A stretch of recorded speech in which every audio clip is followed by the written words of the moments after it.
Muling naging sentro ng kontrobersya ang mag-asawang Derek Ramsey at Ellen Adarna. Mula sa mga chismis tungkol sa tunay na ama ng kanilang anak hanggang sa usap-usapang hiwalayan.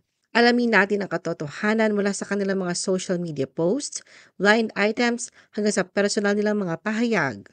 The Philippine Showbiz List presents Hiwalayan na Derek Ramsey at Ellen Adarna, totoo nga ba o hindi? Derek claps back at claims baby Lily is not his child. Sa kanyang Instagram story noong February 20, 2025, ibinahagi ni Derek ang screenshot ng komento ng netizen tungkol sa kanyang anak. Kalakip ang larawan kung saan karga niya ang sanggol habang nilalaro ni Ellen.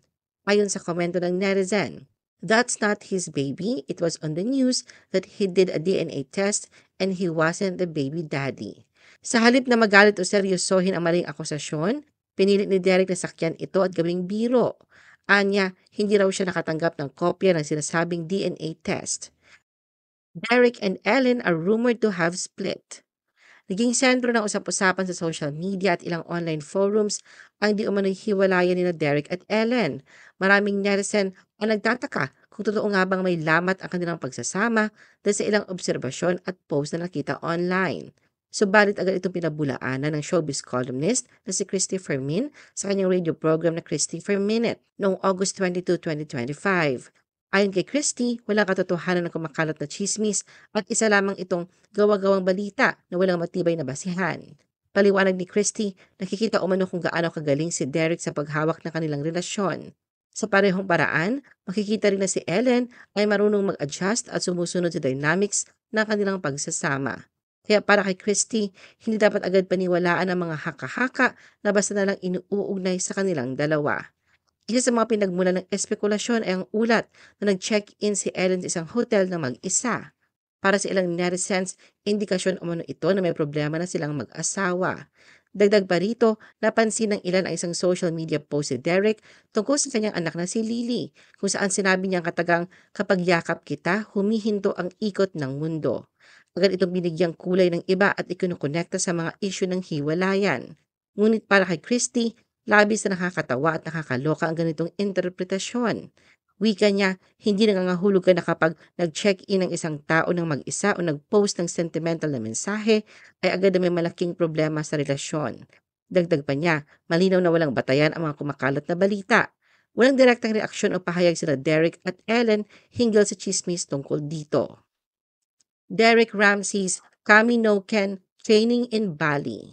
Hindi pa rin tumitigil ang ilang netizens sa espekulasyong hiwalay na umano sila Derek at Ellen sa kabila ng pagtanggi ni Derek at ang mga taong malapit sa kanila.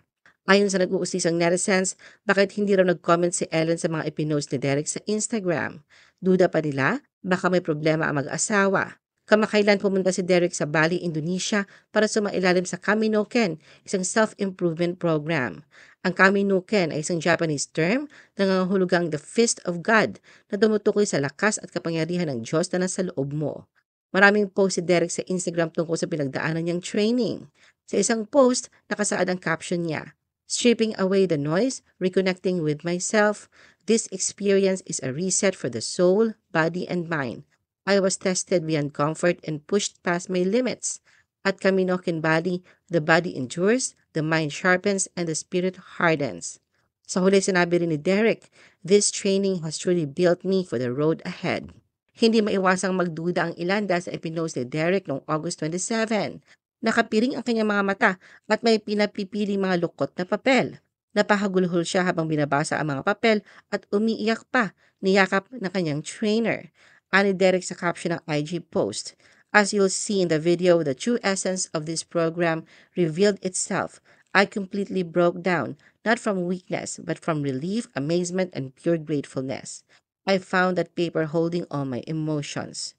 Ayon naman sa kaibigan ni Derek, hindi totoo ang kumakalat na balitang hiwalay na sila ni Ellen.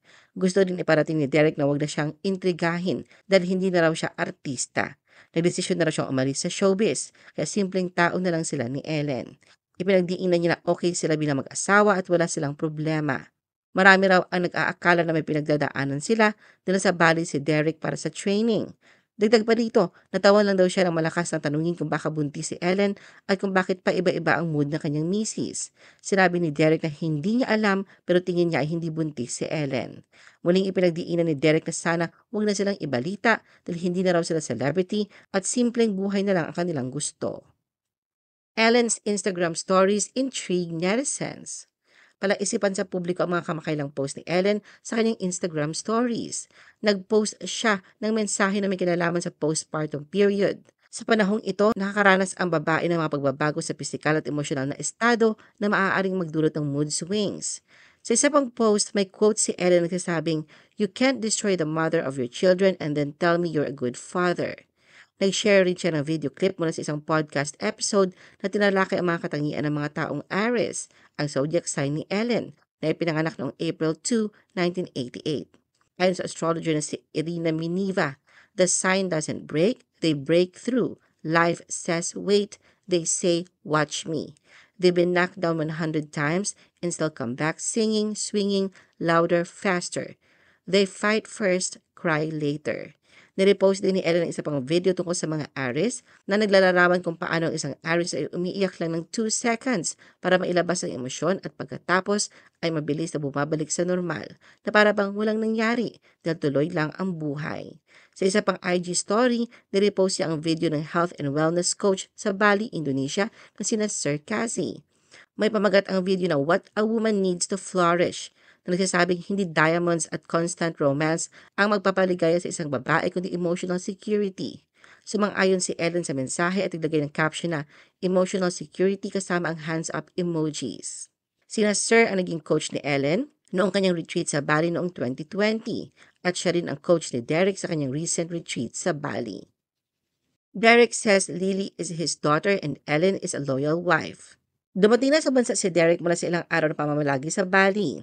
Base sa video post ni Derek sa kanyang Instagram account, ipinakita niya kung anong klaseng training ang kanyang ginawa.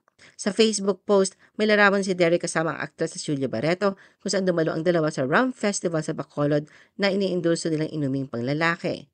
Samantala, kumalat ang chikang hiwalay na sila Derek at ang kanyang asawa na si Ellen pero mariing pinabulaanan ito ni Derek at hiniling na huwag silang gawa ng issue. Hindi pa rin humuhupa ang umiikot na chika lalo na matapos itanggi ni Ellen na wala siyang US visa kahit kumalat ang balitang lumipad siya patungong Amerika. Bukod pa rito, itinanggi rin niya ang sinasabing may utang siyang 10 million pesos. Anya, hoy umayos kayo, wala akong utang ever, LOL. I don't even have a US visa because I'm so praning with all the shooting there. LOL, don't me, dami niyong hanash. Isa pang chika nagsasabing nag-cheat si Ellen na di umano'y hindi match ang DNA test ni Derek sa kanilang anak na si Lily. Dahil dito, nag-post si Derek sa IG stories ng mensahe. Showbiz life stop spreading lies about my family. Lily is my daughter and Ellen is a loyal wife. I don't know how you can sleep at night spreading lies like this. Ellen didn't unfollow Derek on Instagram. Gusto ni Ellen na itigil ang mga chismis na hiwalay na sila ng kanyang asawa na si Derek. Noong September 5, gumamit si Ellen ng Instagram stories upang direktang tugunan ang mga viral post na sinasabing in-unfollow niya si Derek sa app. Bilang tugon, nag-upload si Ellen ng screen recording ng kanyang Instagram following list na nagpapakita na sinusundan pa rin siya ni Derek at tinawag niyang maling balita ang ulat tungkol sa unfollow. Anya, tigilan niyo na kami ha? Dami na fake news, ek lavu. Ipinahiwatig ni Ellen na ang kalituhan ay maaaring dulot lamang ng glitch sa kanyang account at hindi dahil sa anumang problema sa kanilang relasyon. Ayon sa kanya, so I never unfollowed my husband ever and I don't know what's happening here on my IG. But here you go, when I search his name, I'm following him. But in my following list, he's not there and I don't know what's up IG. Ano ba talaga? Ako rin narito na ako. LOL. Derek and Ellen deny the circulating blind item. Hindi pinalampas ng mag-asawang Derek at Ellen ang kontrobersyal na blind item na ibinato ni Sian Gaza. Sa kanyang Facebook page kamakailan, nagpasabog ng chika si Sian tungkol sa isang showbiz couple kung saan ang lalaki o umano'y isang bilyonaryo. Binanggit pa niya ang issue ng prenup at sinabing tila pinagplanuhan ng babae ang lahat para magkaroon ng habol sa kayamanan ng lalaki at ng kanilang anak. Kasunod nito, hindi na nagpa-blind item si Sian at tuwirang idinawit sila Derek at Ellen sa usapan. Isinama pa niya si John Lloyd Cruz bilang halimbawa na hindi raw pinakasalan ng kanyang partner noon dahil wala itong mapapala. Samantalang si Ellen ay agad raw nagpakasal kay Derek matapos lamang ang ilang buwang relasyon. Una nagbigay reaksyon si Ellen sa pamamagitan ng kanyang Instagram stories. Anya, paano ko pakasalan? Hindi naman nag-propose. Dagdag pa niya, billions, oh my God, billions. The only billions, ang anino ng billions na nakikita ko ay sa flood control lang. Kasunod nito ay iniisa-isa ni Ellen ang mga bilyonaryo na alam niya tulad ng Sieg family, Gokong Wei, Zobel, Aboitiz, Lucio Tan, Villar, Zaldico, Diskaya. Pero pinagtanggol niya si John Lloyd na ama ng anak niya si Ilyas. Tinawag niya itong biogesic na isa sa mga sikat na produktong inendorso ni John Lloyd. Anya, and huwag mong ismulin si biogesic because simple lang siya. Ikaw, you don't know but ang assets noon, I know you know. Pagkatapos ng kanyang litanya, ay makikitang nakasmile na si Ellen. Samantala, sumagot na din si Derek tungkol sa post ni Sian. Nilinaw ni Derek na matatag pa rin ang kanilang pagsasama ng kanyang asawang si Ellen sa gitna ng mga kumakalat na chismis na di umano'y hiwalay na sila. Sa kanyang Instagram stories, nagbahagi si Derek ng isang diretsahang video kung saan tinuldukan niya ang mga espekulasyon na pinalutang ng controversial content creator na si Sian Gaza. Ani Derek, there's this issue with Mr. Sian Gaza. I'll just keep it very simple. There's no truth to anything that was said. That's it. Ano ang masasabi mo sa video na ito? Mag-like o mag-react at huwag mahiyang mag-comment. For our YouTube viewers, huwag kalimutan mag-subscribe at i-hit ang notification button. At para sa aming Facebook viewers, mag-like at follow sa aming Facebook page para updated ka sa mga showbiz chika. Thanks for watching!